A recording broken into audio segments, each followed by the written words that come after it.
যদি আল্লাহ বাঁচায় রাখে তো এর চেয়ে বড় সুযোগ আসবে রমজান। এগুলো আমার জন্য সুযোগ। কালকে যেন আমি না বলতে পারি যে সম্পর্ক তো আপনার সাথে আমার সাথে ছিল, আপনি আমার রব ছিলেন, আমি আপনার বান্দা ছিলাম, আপনি আমার খালেক ছিলেন, আমি আপনার মখলুক ছিলাম, আপনি আমার রাজেক ছিলেন, আমি আপনার মারজুক ছিলাম। আল্লাহকে যেন না বলতে পারি যে একটু সুযোগ দিলে তো পারতেন, বরং কালকে যেন আল্লাহ বলতে পারে যে সুযোগ তো দিছিলাম, তুমি কি কাজে লাগাইলা বলো। যেমন কিতাবে পাওয়া যায়, কালকে আমাদের সামনে আল্লাহ দুনিয়াও রাখবে। আমি একবার আমার ছেলেকে নিয়ে গেছিলাম জাদুঘরে, চিনেন কোন জায়গায়? শাহবাগে, ঠিক না? আমার ছেলে পুরান আমলের জমিদারদের পেয়ালা দেখা, কি যেটা দিয়ে পানি খাইতো আর কি, ঠিক না, গ্লাস দেখা আমাকে বলতেছে, ছি তুমি কি দেখাইতে নিয়ে আসছো, এটিতে মানুষ পানি খায়, এর চেয়ে শতগুণ সুন্দর তো আমাদের ঘরে আছে। কি? কিন্তু ও তো বাচ্চা, ও তো জাদুঘর বোঝে না, ঠিক না? কি জাদুঘর বোঝে নাকি? ও তো বোঝে না, ওর তো চোখে লাগছে এটা দিয়ে পানি খায়। ছি, চলো যাই, এর চেয়ে শতগুণ সুন্দর তো আমাদের বাসায় আছে। আমাদের বাসার টাইনা রেখা দাও এখানে, তারপরে মানুষ বলবে একটা ভালো জিনিসে পানি খায়, এটা কি? কালকে দুনিয়া আল্লাহ আমাদের একদিকে রাখবে, জান্নাত একদিকে রাখবে। রাইখা বলবে, তোকে তো এইটা দিতে চাইছিলাম, তুই এইটা নিলি কি করে? তুই এইটাতে রাজি হইলি কি করে? তোর জন্য তো এটা রাখছিলাম।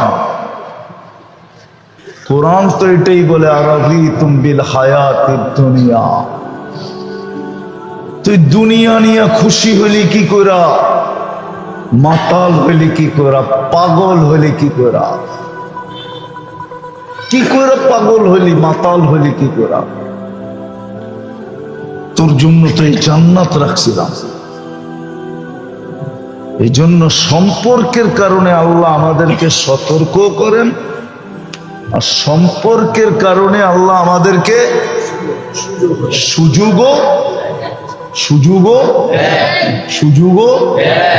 আরো একটা আছে, সম্পর্কের কারণেই আল্লাহ আমাদেরকে সুরক্ষা দেয়।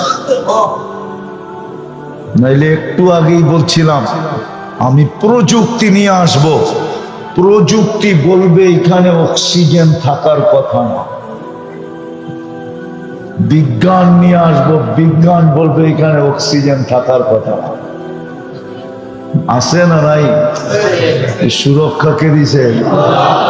হ্যাঁ, কে দিছে? আজকেও 6 পয়েন্ট ভূমিকম্প হয়েছিল।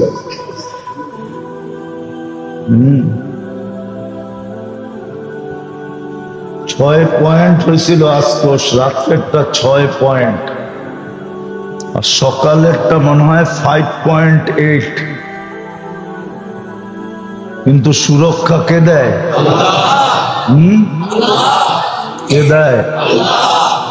রাত তো হয়ে যাবেন, আবার নিচে নামলে আবার ধরেন কিনা চিন্তাও করতেছি। ওদা না খাস্তা যদি পুরান টাউনে একটা ঝটকা হয় তাহলে তো উদ্ধার অভিযানও চলবে না, ফায়ার সার্ভিস তো ঢুকবে না, এই গলি দিয়া ঢুকবে। হ্যাঁ, কিন্তু বাঁচাইতেছে কে? আমি সন্ধ্যাটার পরে বাসায় ফোন করে জিজ্ঞাসা করলাম ভূমিকম্প হয়েছে, টের তো পাই নাই।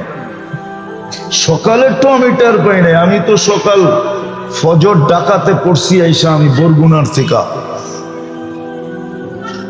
ফজর পড়ে আমি ঘুমায় গেছি, ওষুধ খাইতে উঠছি আমি 10:30টায়, আমিও তো টের পাই নাই কোন দিক দিয়ে ভূমিকম্প গেল, বাসালারও পাই নাই। কেন ওরাও তো আমার লগেই ঘুমাইছে। 10:30টার আগে তো গেট খোলা হয় না, তো খবরও হয় না। তো যেটা বুঝাইতেছিলাম, তৃতীয় সম্পর্কের কারণে আল্লাহ আমাদেরকে কি দেন? কি দেন? সুরক্ষা। বোঝেন? হেফাজত। হেফাজত করেন আল্লাহ, সুরক্ষা দেন আল্লাহ আমাদেরকে।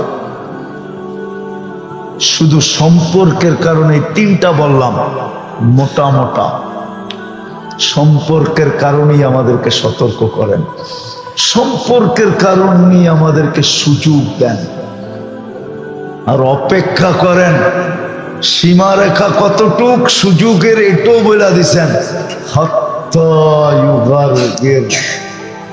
কণ্ঠনালীতে রু আসার পূর্ব মুহূর্ত পর্যন্ত আমি সুযোগ দিতে থাকব, তোর জন্য অপেক্ষা করতে থাকব, শুধু ভালোবাসার মহব্বতের কারণে। বিদায় আসেন, আসেন, আসেন, আসেন। সতর্কগুলা জানি, আর নিজে সতর্কিত হই, নিজে সতর্কিত হই। সুযোগগুলা দিতেছেন, শিখি, কাজে লাগাই। আজকে রাত্রটা কাজে লাগাই। আজকে রাত্রটাই 12টা পর্যন্ত ওয়াজ করে কাটানোর ছিল না, সুবে সাদেক পর্যন্তই তো থাকবে। আজকে রাত্রটা ছিল নির্জনতার রাত্র, একা একই কোনো কোনায় বসা যাবে, আর আল্লাহর কাছে 100 নিজেকে আল্লাহর কাছে আত্মসমর্পণ করবে, চোখের পানি জড়াবে নবায়ন করার জন্য। এতটুক পর্যন্ত সুযোগ দিছেন যে পানি যদি না আসে, বসে অভিনয় করলেও চলবে। কি অভিনয় বোঝেন? বাহানা অনেকজনে বুঝবো না, অভিনয়ই বুঝবো, ঠিক না? কি বুঝবো? আবার এটা জিজ্ঞাসা করছে কে? আবু বকর সিদ্দিক রাদিয়াল্লাহু তাআলা আনহু জিজ্ঞাসা করছেন, ইয়া রাসূলুল্লাহ, কান্না যদি না আসে? অথচ ওনার জন্য এই জিজ্ঞাসা করাটা শোভা পায় না। কেননা বুখারী শরীফে ওনার একটা উপাধি আছে, রাজুলুন বাক্কা। বুখারী শরীফে লেখা আছে, পুরা চিত্রটা তুলে ধরলে হয়তো বুঝবেন। আল্লাহর রাসূল যখন অসুস্থ হয়ে গেছেন, একবেলা আল্লাহর রাসূল বলছিলেন, মুরু আবা বকরিন আইয়ুসাল্লি বিন্নাস, আবু বকরকে বলো মানুষকে নামাজ পড়াইতে। তো আম্মা জান আয়েশা রাদিয়াল্লাহু তাআলা আনহা বলতেছিলেন যে আল লোক পান নাই খুঁজা, ঠিক না? রাজুলুন বাক্কা, এটা তো সারা দিনই কাঁদে, আর আপনার জায়গায় যদি দাঁড়ায় তো আরো কাঁদতে কাঁদতে বেহুশ হয়ে যাবে। নিজের নামাজই তো হইব না, মাইসেরটা হইব কর্তিকা। ওমর রাদিয়াল্লাহু তাআলা আনহুকে বলেন নামাজ পড়াইতে, উনি একটু শক্ত টক্ত আছে। কি ওই ব্যক্তি জিজ্ঞেস করতেছে, কান্না যদি না আসে কি করব? কি ওনার জন্য শোভা পায়? উনি তো 24 ঘন্টা কাঁদে, ঠিক না? উনি জিজ্ঞেস করতেছে কি, কান্না যদি না আসে কি করব? উনি আমাদের জন্য জিজ্ঞাসা করছে, বলছে কান্না যদি না আসে তাহলে কি করলে চলবে? অভিনয় করলে চলবে। আজকের রাত্রে হলো কান্না করার রাত্র, চোখের পানি ঝরানো রাত্র, নির্জনে চলে যাওয়ার রাস্তা। ঘরের কোনায় বসা যান, মসজিদে বসতে হবে কোনো জরুরি না, নির্জনে চলে যান। হ্যাঁ, আল্লাহর সাথে এই সুযোগটাকে কাজে লাগবে। আবার শবে বরাত পাবো কি পাবো না জানি না। খুব দোয়া করেন আল্লাহর কাছে, যে সবে বরাত আর পাই না না পাই, কিন্তু রমজানটা যেন পাই, রমজানটা যেন পাই, রমজানটা যেন পাই। এই জন্যই আল্লাহ রসুল দোয়া শিখাইছেন, বাল্লিগনা রমাদান। রমজানের সীমা রেখা পর্যন্ত আমাদেরকে পৌঁছতে দেন। পাওয়ার কথা বলেন না, বাল্লিগনা। আরবির সাথে সম্পর্ক নাই তো, এই জন্য আমরা শব্দ অর্থ বুঝি না। এটা বড় ক্রিটিক্যাল শব্দ। কি বলছে? রান আউট থেকে আমাকে বাঁচতে দেন, যেন বেডের আগাটা দাগের ভিতরে ঢুকাইতে পারে, তাইলে বেঁচে যাবো। আমি ঢুকতে হইব না। রান আউট থেকে বাঁচার সিস্টেম তো এটাই, ঠিক না? কি সর্বশেষ সিস্টেম কি? কি এটা দেখা যায় আমার চেয়েও কাচ্চা।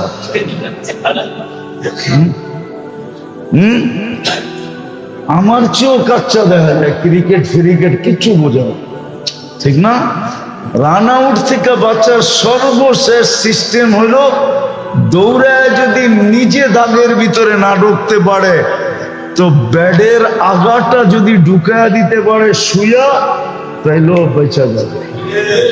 এটার নাম হলো বাল্লিগনা রমাদান।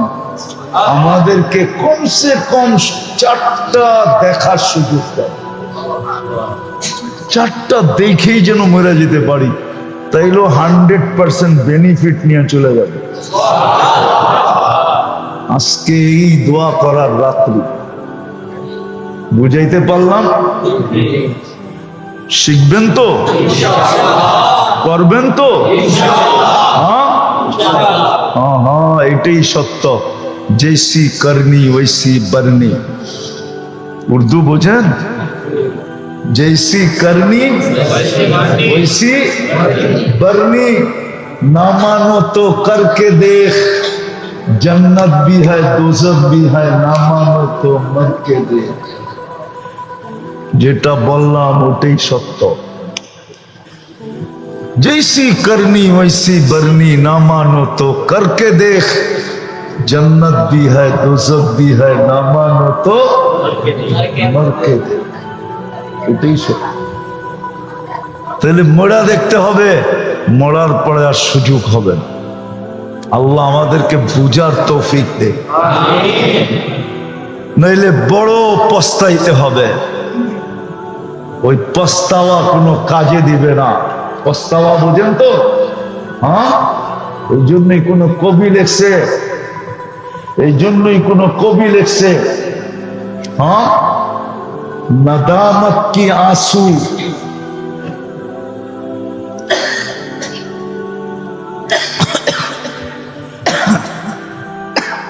এই জন্যই কবি লেখছেন पछतावा का आंसू। पछतावा का आंसू বোঝেন? अरे बुझेन नहीं? पछतावा का आंसू गुनाहों को धुल देते हैं। আজকে অনুতপ্ত হলে কাজে দিবে, আমার গুনাহ ধুয়া মুছা শেষ হয়ে যাবে।